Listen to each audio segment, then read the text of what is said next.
Ce soir, le Patrovis fait sale compte. À l'affiche, l'icône d'une génération, l'idole de milliers d'enfants québécois qui ont grandi devant la télé dans les années 70 et 80, Marie-Équelle, alias Passe-Partout. Ses fans sont encore nombreux. Même si la série n'est plus à l'antenne depuis des années, la génération Passe-Partout peut encore réciter des dialogues d'épisodes et des chansons entières de cette série pédagogique. Ce soir, des dizaines de poussinots et de poussinettes ont rendez-vous avec Marie-Équelle, la star de la série. Il y a de la fébrilité et de l'émotion dans l'air pour ce nostalgique voyage dans le temps. Passe-Partout, c'est comme du bonheur.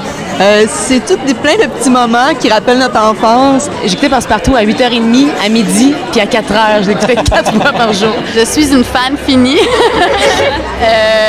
C'était hyper important d'être là ici. Au moins, on s'aperçoit qu'on n'est pas tout seul à voir triper autant. On est une salle pleine de groupes finis. Excité? Oui, vraiment. Faut pas se le cacher. Là. Je pense qu'on a tous collectivement une mini-obsession qu'on cache quand même relativement bien. Pourquoi t'es venu à soir? Curiosité. T'es une grande fan? La génération l'oblige. Et la plus fan des deux, c'est qui? Je sais pas, j'aurais tendance à penser qu'on est toutes les deux des fans avec toutes les deux des MP3 sur notre ordinateur, à les écouter, à les chanter dans des parties, à vivre un peu encore des fois dans notre monde Passe-Partout. J'ai pas l'impression que ça fait 20 ans de ça déjà, fait que c'est toujours très présent dans mon esprit. Puis qu'est-ce que ça vous fait d'être dans la même pièce que Marie-Équelle dans une couple de minutes? Un grand frisson. Ça a été ma jeunesse au complet, complètement. J'ai été amoureux des fois de Pascal Rouge. Je la trompais avec Passe-Partout. Non, mais ça a été mes amours de jeunesse, de la voir comme ça, comme femme. Et je sais pas si on va apprendre des détails croustillants aussi sur les dessous de Passe-Partout et toute cette aventure. Moi, j'ai embrassé Passe-Partout. J'avais 4-5 ans au carrefour de l'Estrie. Et puis, je m'en souviens comme si c'était hier. Vas-tu essayer de l'embrasser ce soir? Non, là, peut-être, je sais pas. Je suis en train de boire, là, on verra tantôt. Avez-vous envie de voir Passe-Partout? Oui! Justement, les poussinots et les poussinettes.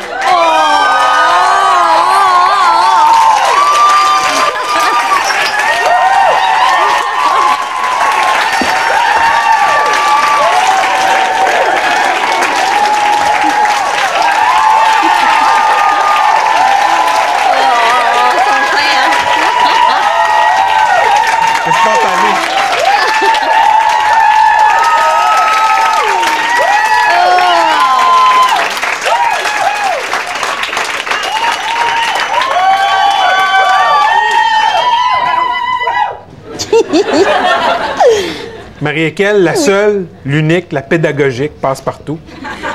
Bienvenue au Franc-Tireur. Ça sent l'amour. Oh, ça sent l'amour à plein nez. Mais retire ton pédagogique et mets la folichonne, fantaisiste. La folichonne, fantaisiste. Bienvenue, merci d'être là. Merci, Patrick. Merci d'avoir accepté l'invitation. Grand plaisir. Je vous avoue qu'on se demandait si vous accepteriez. On se disait que peut-être vous étiez tanné, mais ça nous fait bien plaisir de vous recevoir. Comment tu veux être tanné?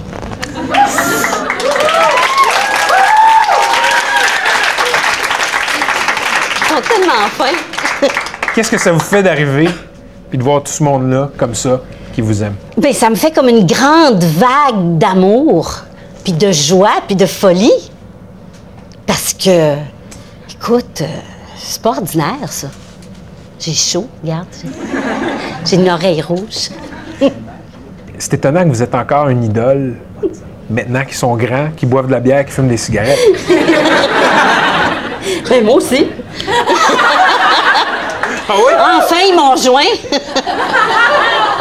Vous pétez ma ballonne, là. Vous buvez de la bière, fumez des cigarettes? Non, je fume plus de cigarettes. Mais j'en fumais quand je faisais Passe-Partout.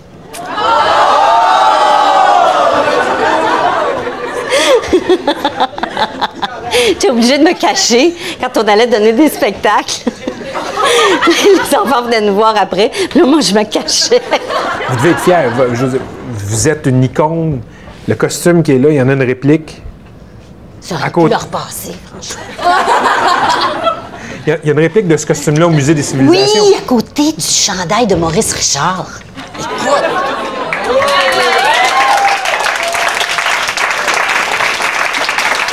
Hey, c'est quelque chose, hein? On va revenir un peu dans le temps. Vous aviez quel âge à l'époque? J'avais 29 ans. Notre âge! Mais oui, votre âge. Donc, c'est un peu... Vous avez... Je sais que c'est pas poli de demander ça à une dame. Vous avez presque 60 ans. Ben oui. Mon autobus, là, pour le chez nous des artistes, m'attend, là, à la porte, là, moi. Faites ça vite, il me laisse pas sortir longtemps, moi, maintenant. Encore aujourd'hui, c'est la folie passe-partout. Vous savez qu'il y a des gens qui ont copié sur des DVD l'intégrale de Passe-Partout. Oh. Et ça s'est vendu sur des sites d'enchères sur Internet. À fort prix, on me dit. Vous saviez ça? Je le savais pas, mais je m'en doutais, puis ça me fâche. Pourquoi? Parce que nous autres, on fait pas une scène là-dessus. Mais qu'est-ce qui se passe? Qu'est-ce qu'on attend pour sortir des DVD? Ben, demande-moi le don. Je le sais-tu, moi, ce qu'on attend. Vous n'êtes pas dans le secret des dieux? Pas du tout, mais il va falloir que je m'en occupe, là, sérieusement.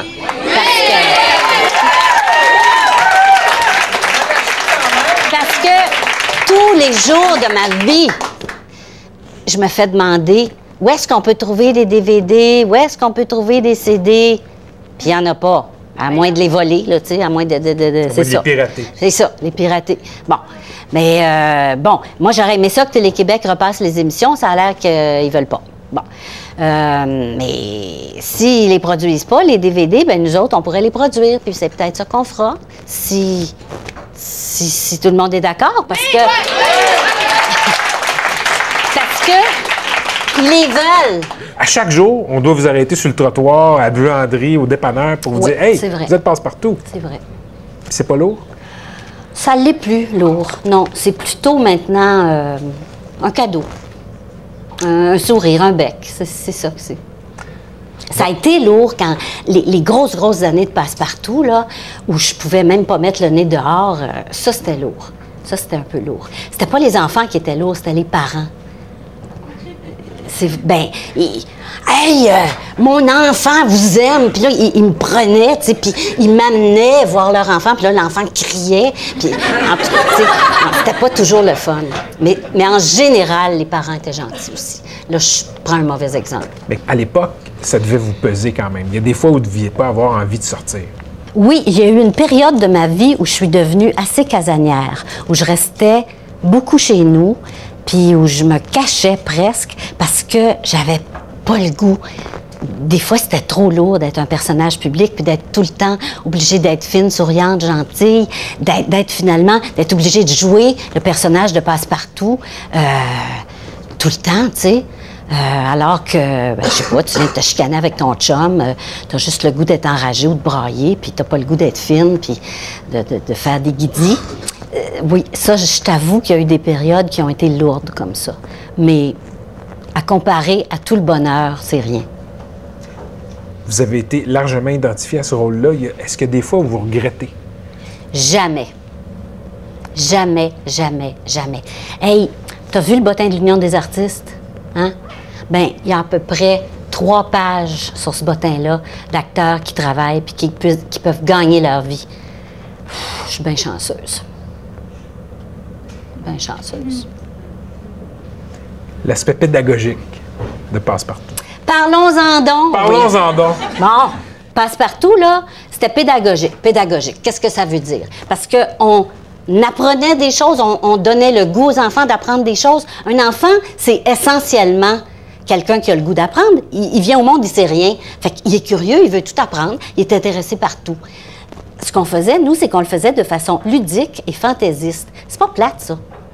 Mais c'était plein de fantaisie dans Passe-Partout. Tu sais, écoute, t'ouvres la porte de la chambre de Passe-Montagne, c'est la mer. C'est pas mal flyé, je trouve.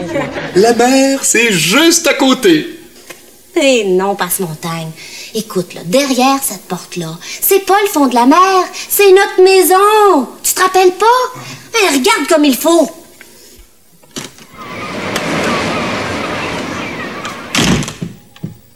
Passe-montagne! C'est la mer! La mer! Ben oui! Je vais vous lire une citation tirée d'un reportage de la presse. Une génération d'adolescents, enfants du divorce, qu'on dit conformistes, dociles, sans idéologie, sans moteur, sans modèle. Une génération d'enfants vieux de naissance dont le destin était de devenir des adultes infantiles. Hey, wow! Moi, je trouve que c'est une génération extraordinaire. C'est tout.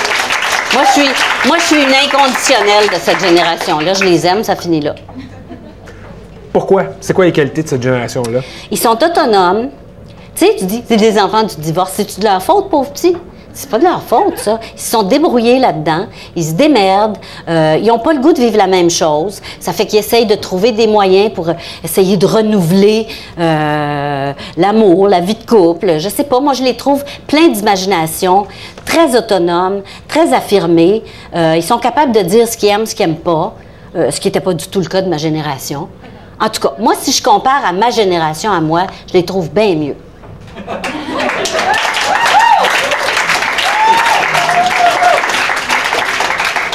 Il y a un cinéaste peu connu là, qui s'appelle Pierre Falardeau, justement, qui a dit des méchancetés sur Passe-Partout. Il n'a pas dit des méchancetés, il a dit des niaiseries. Le Québec, c'était assez tough. Enfin, il y avait des grèves à l'époque, là, ça se tapochait. On allait dans des manifestations, on se faisait casser à la gueule. C'était pas comme aujourd'hui. Aujourd'hui, le monde, ils ont tout écouté Passe-Partout, puis on est tous des petits amis. C'était même pas méchant. Je sais pas ce qui arrive. Là. Il est en train de se diluer. Il est même plus capable d'être méchant. Puis il serait temps, mon cher Pierre, que tu te trouves d'autres cibles. Écoute, je peux pas croire que ça va si bien que ça au Québec. Hein? Ta cible, maintenant, c'est Passe-Partout. Hey! Come on! Hey! Ben, c'est vrai quand ça... Tout le monde en parle, il attaque 2 fois Passe-Partout. C'est vrai quand... C'est plein de gros cons, là. Allez, tu sais.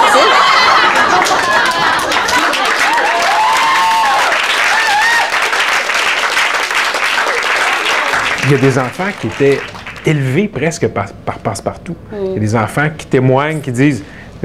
C'était aussi la première génération du divorce. Là, malheureusement, il y a bien des enfants qui ont des parents moins compétents, moins aptes à aimer.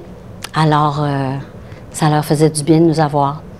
Ça, j'ai eu plusieurs témoignages on vous en parle? Dans ce sens-là, oui. Qu'est-ce qu'on vous a raconté à ce sujet-là? Oh, mon Dieu! Beaucoup, malheureusement, de jeunes qui sont venus me voir pour me dire une chance que je vous avais. Chez nous, c'était tout le temps la chicane, c'était l'enfer chez nous. Moi, chez nous, je vivais de l'inceste, puis mon temps de répit, c'était à 6 heures. Je me sentais en sécurité quand vous étiez là. Vous êtes la seule personne qui m'a dit qu'il m'aimait quand j'étais petit. Tu sais. Fait que tous les détracteurs de ce monde aillent se faire foutre.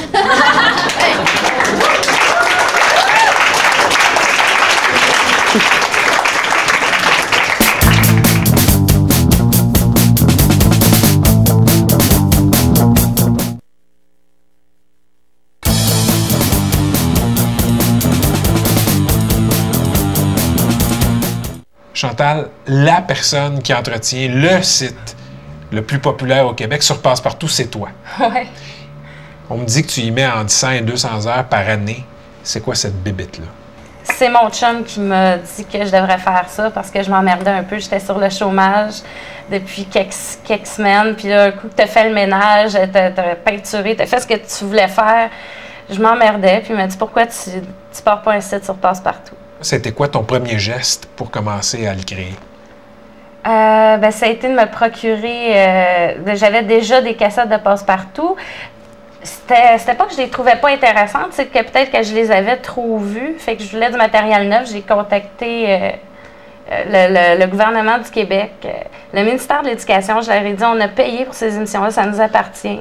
J'en ai besoin. On m'a référé à je ne sais plus quelle bibliothèque à Québec qui m'a transmis 28 cassettes pour 2 semaines, puis je les ai retournées. Bon, souffle, Pascaro. Souffle fort. Bon. Ah! Tu vois, ça débloque le nez, hein, quand on se mouche fort comme ça. Respire, tu vas voir. Expire donc pour voir. Moi, je suis une fan de Passe-Partout. Je ferais n'importe quoi pour des émissions. Je ferais n'importe quoi pour revenir dans le temps. Puis le réécouter là, après souper. Puis, Mais c'est ça, c'est quoi le trip? C'est un trip nostalgique, dans le fond? Un peu, oui, sûrement. C'est... Dans le fond, la popularité de Passe-Partout en tant que telle, ça s'explique pas tant qu'à moi. C'est comme Elvis puis les Beatles. Ça, c'est inexplicable. Mais je sais pas. C'est... Tu sais, quand on est enfant, je pense que tout le monde veut revenir des fois à son enfance puis retrouver la sauce à spaghetti de sa mère. Puis... Fait que c'est ça, Passe-Partout. C'était tellement beau, c'était tellement bon. Ton site est assez riche. Décris-nous qu'est-ce qu'il y a dans ton site. J'ai des personnages, une banque d'images, j'ai un livre d'art que les gens peuvent signer. J'ai une section, j'invite les gens à envoyer un email à Télé-Québec pour les pousser à rediffuser Passe-Partout. Est-ce que ça fonctionne?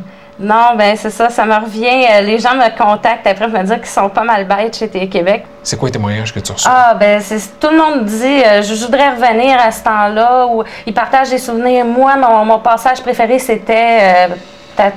j'en ai pas qui me vient, là, mais je me souviens de tel épisode. Puis on se rend compte, en tout cas, moi, je me rends compte, on est toutes pareilles, on recherche toutes la même chose, puis on se souvient des mêmes affaires. Ça nous a touchés de la même façon, tout le monde, je pense. Explique-moi le trip. Tu passes donc entre 2 et 4 heures par semaine, peut-être une adulte maintenant, que tu consacres à une émission qui est finie depuis 15 ans et plus, là. Pourquoi tu fais? C'est quoi le trip? Bien, c'est de se remémorer, de savoir aussi qu'il n'y a pas juste moi qui aime ça. Il y a d'autres gens qui sont intéressés, ils cherchent mon site, puis ils vont dessus, tu sais. Fait que je fais pas ça pour rien. Puis les enfants, aujourd'hui, ont tellement pas de bonnes émissions. Nous autres, on veut vraiment que ça revienne pour les enfants. Mais toi, tu es une grande fan. Il n'y a pas juste ton site web. Tu as des marionnettes. Écoute, on a l'immortel à la Kazoo. Je me rappelle qu'on vendait ces petites figurines-là chez Provigo. Ouais. Tout ce que tu peux trouver de Passe-Partout, tu l'accumules. Oui, mais pas à n'importe quel prix. Je suis pas folle. Je paie ça quelques dollars. Je paierais pas 300 $ pour une figurine ou une marionnette. Tu sais, je veux dire, il faut quand même garder les pieds sur terre. Qu'est-ce qui manque à ta collection que tu aimerais ajouter? Ben, il me manque 10 figurines. Il me manque quelques casse-têtes.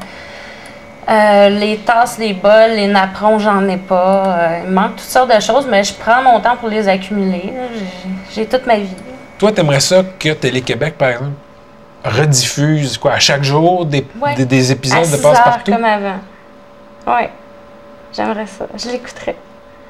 Ça ferait changement. C'est bien mieux que les nouvelles. Je veux dire, c'est plus positif. J'ai des journées qui sont gravées dans ma tête où est-ce que je me souviens ce que j'ai mangé, puis l'épisode qui est passé tout de suite après. Oui, tout à fait. Mais c'est trop, ça. Non! C'est parce que c'était bon, c'est parce que c'était magique. Puis je veux dire, c'est pas donné à tous les enfants dans le monde de vivre des choses, des moments aussi magiques, aussi beaux. Je veux dire, quand je peux dire que je me souviens de ma journée parce qu'il y avait tel épisode qui est passé, puis cet épisode-là m'a marqué, je trouve ça... Il y a beaucoup de fans de Passe-Partout qui me parlent avec la même intensité. Puis je me pose toujours la même question. Étais-tu plus heureuse quand tu avais l'âge d'écouter Passe-Partout maintenant? Je suis probablement plus heureuse maintenant parce que j'ai écouté Passe-Partout. Ah ouais? Ouais. Ah oui, c'est ça. C'est ça. Juste de revoir un épisode, ça me rend heureuse. Moi, j'ai des filles qui comptent de se taper un épisode puis d'être déprimée. Après ça, je veux dire, c'est impossible. Impossible. Oh, si on dansait? Je veux bien, mais il va falloir que tu m'apprennes. Ben oui, c'est facile. T'écoutes la musique, puis tu fais comme moi. Tout le monde danse! Toi, ton personnage préféré, c'était lequel? Tu peux me dire que c'était Passe-Partout. Non, il était Nono. Je me trouvais niaiseux. Pas Fardoche, c'était toujours? Pas Pascaro. C'était Passe-Partout, je pense. Ouais. Pourquoi? Elle était tellement gentille.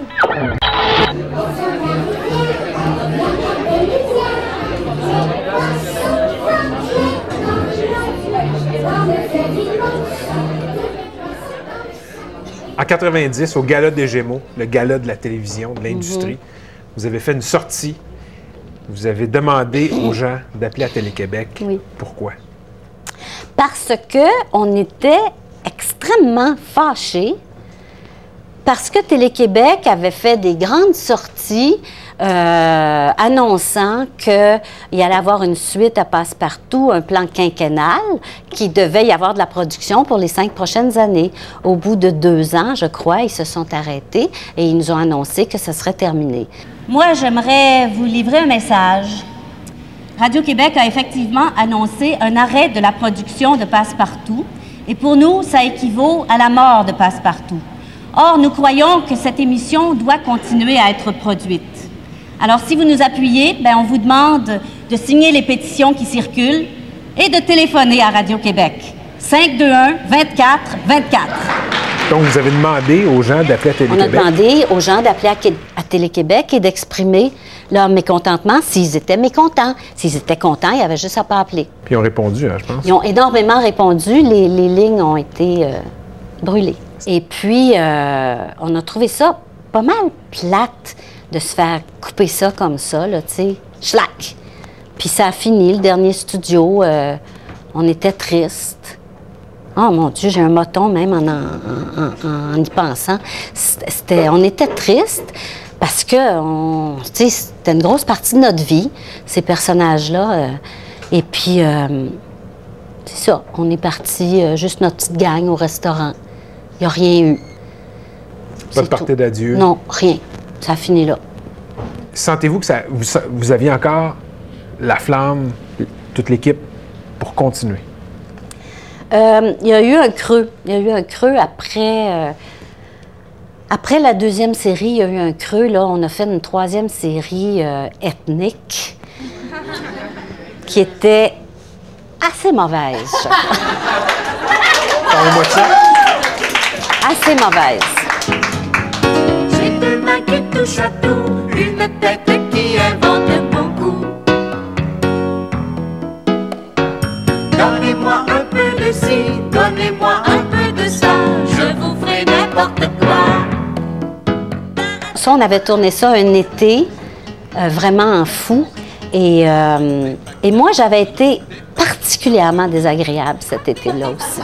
Je suis sûre qu'il y a peut-être des vieux techniciens qui doivent se souvenir de moi comme vraiment là, une fille pas fine. Mais c'est vrai que j'étais pas fine cet été-là. Ça allait mal. J'ai deux mains qui touchent à tout, une tête qui invente beaucoup. On était malheureux. On trouvait pas ça bon. C'était dur. Pourquoi c'était pas bon? Oh mon Dieu, j'ai pas fait l'analyse là, de tout ça, mais il avait décidé de faire table rase d'un paquet de choses. Il s'était débarrassé des scénaristes qui étaient très bons. Il s'était débarrassé de bien du monde. Ils n'ont pas réussi à se débarrasser de Jacques et moi parce qu'on avait fini par se faire signer des contrats un peu béton. Mais puis là, il voulait tout. Là, c'était pédagogique. Puis là, c'était plate. Là, ça sentait la pédagogie à plein nez, là, tu sais. Là, c'était vraiment, on est tous des petits amis, on est noirs, on est jaunes, on est bruns, puis on s'aime, là, tu sais. Puis c'était bien fatigant, ça. C'était bien, bien fatigant parce que c'était gros, là, tu sais. Il n'y avait aucune finesse, pas de nuance. Ceci est un message. Ah oui, oui. Et mon Dieu, qu'on est fins, nous autres, au Québec, puis qu'on s'entend donc bien. C'était pourri.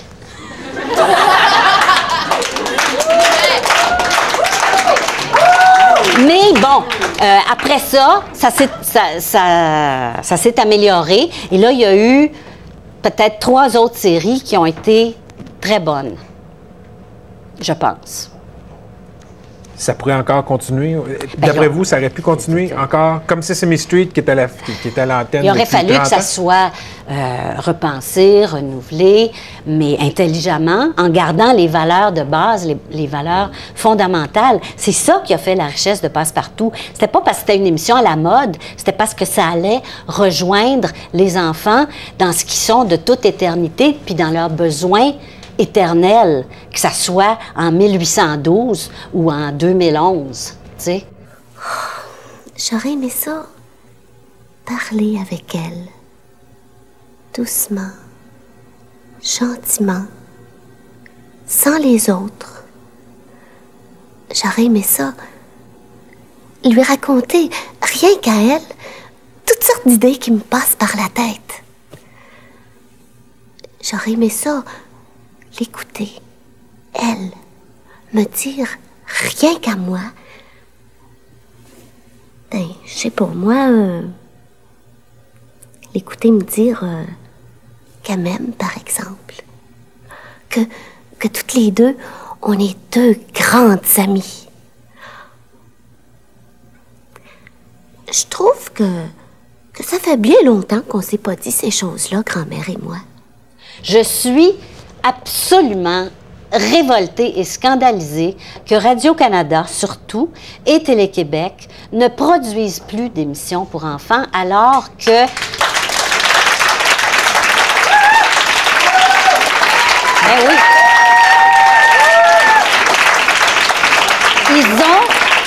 Radio-Canada et Télé-Québec ont une expertise extraordinaire. Ils ont plein de monde, chacun dans leur boîte, qui sont super bons, qui connaissent tous les trucs du métier, qui sont créateurs. Ces deux boîtes-là ont produit les meilleures émissions pour enfants qui ont eu des reconnaissances internationales. Et là, Radio-Canada ne produit plus, non seulement ne produit plus, n'en diffuse plus la semaine. Tu sais, à 4 heures, là, c'est 3 madames qui parlent. Bon.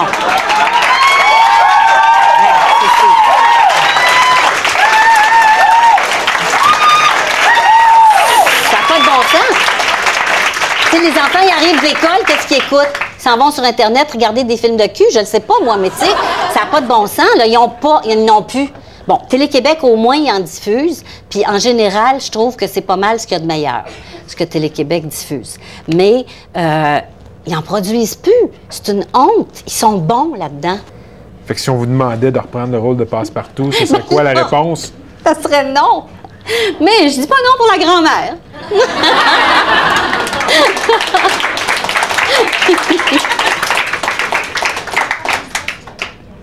Il me semble qu'on vous voit plus dans le Kodak depuis la fin de Passe-Partout. Qu'est-ce que vous faites? C'est vrai que vous me voyez moins à la télé, même si je joue à l'occasion dans Les Poupées russes, puis de temps en temps dans une émission à gauche, à droite, mais c'est vrai que je suis pas beaucoup à la télé depuis quelques années. J'ai fait beaucoup plus de théâtre, et puis il y a quelques années aussi, j'ai entrepris une maîtrise en thérapie par les arts à Concordia, que j'ai terminée. Alors là, je m'occupe... Merci. Alors, je travaille avec des enfants puis des adolescents qui vont pas bien ou qui vont moins bien ou qui ont besoin d'aide. Et je travaille avec le jeu. Puis ça, je suis bonne là-dedans. Je joue bien. T'as rêvé à la vraie Paula? Maria, je fantasme jamais sur mes actrices. Il y a eu une scène surréaliste dans le film La Comtesse de Bâton Rouge de Marc-André Forcier. Je vous demanderai pas de faire une répétition de la scène. Non, je la ferai pas. Non, je la ferai pas. Il y avait plusieurs niveaux dans cette scène-là. Est-ce que c'était une sorte de lapsus? C'était tout à fait prémédité. Papa, Harry est une grande comédienne.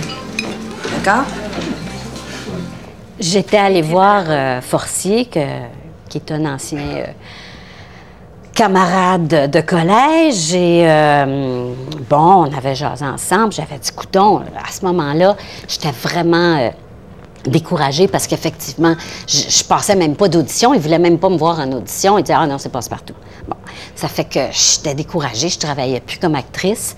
Et puis, j'étais allée le voir. Puis j'avais dit, qu'est-ce qu'il faut que je fasse pour casser l'image. Casser l'image. On dirait qu'il me voit tout le temps avec mon petit costume. Ben, là, il avait dit, c'est-tu plate, tu viens me voir juste comme le... J'ai tout fini mon casting pour la comtesse de Bâton Rouge, je t'aurais trouvé un rôle. Il me rappelle 2 jours plus tard, puis il dit, bon, il dit, là, ce que je vais te proposer, c'est ben iconoclaste. Peut-être que tu vas dire non, mais il dit, je peux te l'enlever, ton petit costume, si tu veux. Vous avez hésité combien de temps? J'ai... 10 secondes, je pense. Moi, j'avais rien à perdre. Tu sais, penses-tu qu'ils m'aiment moins parce qu'ils m'ont vu tout nu? Ben non. Ça leur a fait un petit choc, mais ils en sont revenus. Ben oui, tu sais. Vous regrettez pas? Pas du tout. Mais ça n'a rien donné. Rien! Pas plus de rôle. Rien! Mais vous auriez souhaité qu'on oublie, qu'on casse cette image de Passepartout? Ben, oui! Mais vous n'avez pas réussi à vous en débarrasser? J'ai pas réussi. Je suis le séraphin des enfants. Ça vous fait quelque chose ou vous vivez très bien avec ça? Maintenant, je vis très bien avec ça parce que moi, j'ai dit, bon, justement, j'ai pris mes affaires en main. J'ai dit, OK, qu'est-ce que j'ai le goût de faire à part de ça? Bon, c'est ça, je suis allée faire cette maîtrise-là. Je fais un paquet d'affaires qui m'intéressent, qui me passionnent. Tu sais, si j'étais quelqu'un de limité, qui ne peut que jouer puis qui ne veut que jouer, je serais probablement chez nous, déprimée. Mais est-ce qu'il y a eu des bouts de déprime quand vous n'arriviez pas, après Passepartout, à vous débarrasser du costume? Déprime, pas vraiment. Je suis pas quelqu'un qui déprime facilement, mais j'ai été enragée, par exemple. Ça m'a enragée. Après qui? Mettons, les réalisateurs, les metteurs en scène. Ça m'enrageait. Je trouvais qu'il manquait d'imagination, justement. Tu sais, Puis c'est vrai qu'il manque d'imagination. Ils vont toujours choisir les mêmes personnes pour les mêmes rôles. C'est frappant, hein? Toujours les mêmes acteurs qui jouent les mêmes types de personnages. Tu vois tout le temps la même actrice, le même acteur dans 3 téléromans par semaine. Il y en a d'autres, tu sais.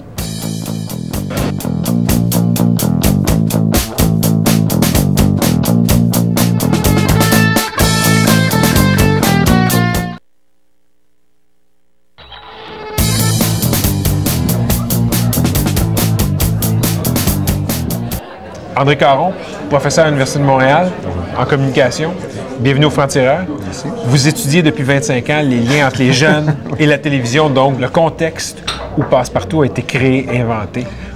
C'était quoi le contexte télévisuel à l'époque? Bon, il faut comprendre qu'à la fin des années 60, on avait, dans le discours public, là, il y avait énormément d'inquiétudes sur la violence à la télévision. Les Américains avaient une grande enquête qu'ils avaient faite et à ce moment-là, ils voulaient punir, si on peut dire, la télévision parce qu'on disait que ça avait un entraînement de violence. Et ce qui est sorti de ça du côté américain, c'était le Children's Television Workshop et Sesame Street. Alors là, il y a une grande fondation qui a décidé d'investir dans une émission pour les préscolaires qui pourrait leur apprendre des choses élémentaires, par exemple pour les enfants de milieux défavorisés, et donc de faire quelque chose de positif. Alors donc, on a créé Sesame Street. Sesame Street est devenu un peu un empire, si on veut dire, et on a essayé d'exporter ce produit-là dans bien des pays. C'était la recette de Sesame Street et même les personnages. C'est-à-dire qu'on voulait vendre les Cookie Monster, puis on voulait vendre Big Bird et tous ces gens-là ensemble. Mais au Québec, on avait vraiment un désir de répondre à ce besoin-là, mais d'y répondre à partir de notre propre culture. D'être distinct. Avec nos propres personnages et tout ça.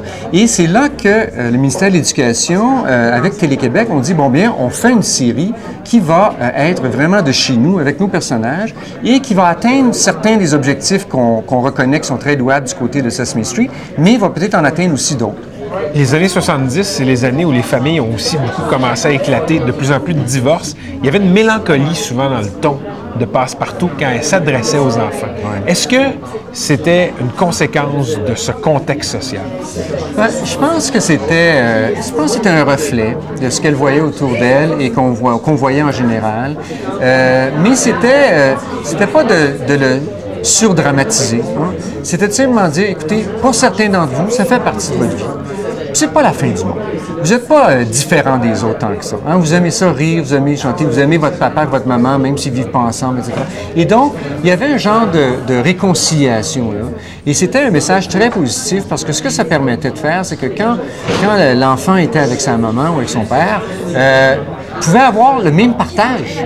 Ils partageaient la même chose en commun, c'est-à-dire qu'il pouvait regarder Passe-Partout chez son père ou regarder son Passe-Partout chez sa mère, et c'était le même Passe-Partout qui leur parlait. La continuité. Il faut dire que Passe-Partout, c'était un milieu de douceur, c'était un milieu de communication, c'était beaucoup la stabilité aussi. Hein? C'est-à-dire que c'était un rendez-vous tous les soirs à 6 heures, et donc on avait toujours nos amis fidèles qui étaient là, qui venaient nous parler, qui nous réconfortaient, etc. Alors ça jouait de façon très importante dans la vie de ces petits-enfants-là. Je dois dire que le succès les a tous pris par